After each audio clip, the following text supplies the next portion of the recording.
Hi అండి, welcome back to home మంత్ర. ఇవాళ వీడియోలో గోధుమ రవ్వతో దోశలు ఎలా తయారు చేసుకోవాలో చూద్దాం. అప్పటికప్పుడు ఇన్స్టెంట్గా ఈ దోశలు ప్రిపేర్ చేసుకోవచ్చు, అలాగే టేస్ట్ కూడా చాలా బాగా వస్తాయి.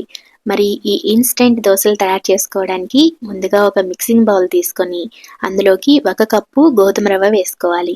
ఎర్ర గోధుమ రవ్వ అయినా పర్లేదు, లేదా తెల్ల గోధుమ రవ్వ అయినా పర్లేదు, మీ దగ్గర ఏది అవైలబుల్ ఉంటే ఆ రవ్వని వాడుకోండి. ఈ 1 కప్పు గోధుమ రవ్వని మిక్సింగ్ బౌల్లోకి వేసుకోండి. ఇలా గోధుమ రవ్వ వేసుకున్న తర్వాత అలాగే 1/4 కప్పు అటుకులను కూడా వేసుకోండి. అటుకులు ఉంటే వేసుకోండి, లేదా అటుకులను స్కిప్ చేసినా కానీ దోశలు బాగానే వస్తాయి. ఇలా ఒక బౌల్లోకి అటుకులని గోధుమ రవ్వని తీసుకున్న తర్వాత ఇందులోకి వాటర్ పోసుకొని నీట్గా కడిగేసుకోవాలి. ఇందులో దుమ్ము ధూళి ఉంటుంది కదా, అవన్నీ పూర్తిగా పోయేంత వరకు వీలైతే 3-4 సార్లు వాటర్ పోసుకొని నీట్గా కడిగేసుకోండి. ఇలా కడిగి తీసుకోవడం వల్ల గోధుమ రవ్వ అటుకులు చాలా శుభ్రంగా వస్తాయి. చూడండి ఎంత నీట్గా వచ్చిందో రవ్వ. ఇప్పుడు ఇందులోకి పెరుగుని యాడ్ చేసుకోవాలి. 1/3 కప్పు పెరుగుని ఇందులోకి యాడ్ చేసుకోండి. ఏ కప్పుతో అయితే గోధుమ రవ్వను తీసుకున్నామో అదే కప్పుతో 3/4 కప్పు పెరుగుని వేసుకోవాలి. పెరుగును వేసి గోధుమ రవ్వలో బాగా కలిసేటట్టు ఇలా ఒక స్పూన్తో బాగా మిక్స్ చేసుకోండి. డయాబెటీస్ ఉన్నవారు లేదా బరువు తగ్గాలనుకునే వాళ్ళు ఎప్పుడు చపాతీలే కాకుండా ఇలా గోధుమ రవ్వతో దోశలు వేసుకొని చూడండి. దోశలు రుచిగా ఉండడంతో పాటు తక్కువ టైంలోనే ప్రిపేర్ చేసుకోవచ్చు. చూడండి ఈ కన్సిస్టెన్సీలో ఉండేటట్టు కలుపుకొని ఇప్పుడు మూత పెట్టుకొని మినిమం ఒక 10 మినిట్స్ అయినా రవ్వని నాననివ్వాలి. ఒక 10 మినిట్స్ నానిన తర్వాత చూడండి రవ్వ ఈ విధంగా పెరుగునంతా పీల్చేసుకొని ఉంటుంది.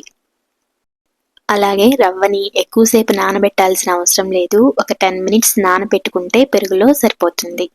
చూడండి రవ్వ అటుకులు ఎంత మెత్తగా అయిపోయాయో. ఈ విధంగా నానబెట్టుకున్న ఈ గోధుమ రవ్వని ఇప్పుడు ఒక మిక్సీ జార్లోకి వేసుకోండి. ఇలా మిక్సీ జార్లోకి వేసుకున్న తర్వాత ఇందులోకి 1/4 కప్పు వాటర్ని పోసుకోవాలి.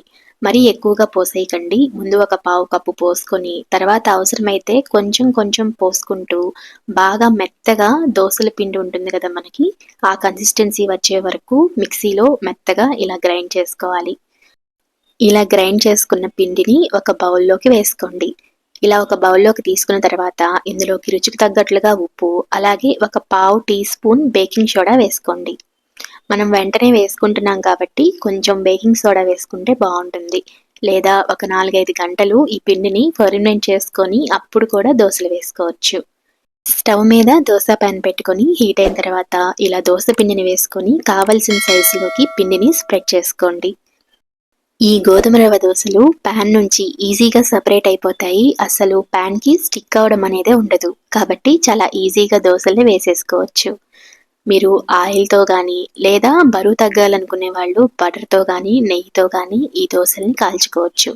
చూసారు కదా ఎంత ఈజీగా ప్యాన్ నుంచి సపరేట్ అయిపోతున్నాయో. ఆయిల్ లేకపోయినా కానీ ఈ దోశలు వేసుకోవడం చాలా ఈజీగా ఉంటుంది. ఈ విధంగా మిగిలిన బ్యాటర్ని కూడా మీకు నచ్చిన సైజులో దోశల్ని ప్రిపేర్ చేసుకోండి.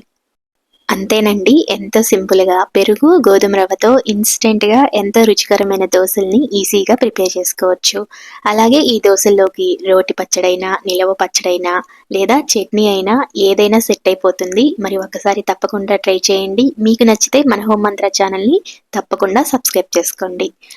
ఇక్కడ నేనైతే టమాటా పచ్చడిని ప్రిపేర్ చేశాను. ఈ టమాటా పచ్చడి రెసిపీ కావాలంటే కింద డిస్క్రిప్షన్లో లింక్ ఇస్తాను, ఒకసారి చెక్ చేయండి. మీకు నచ్చితే లైక్ చేయండి, షేర్ చేయండి. Thank you for watching.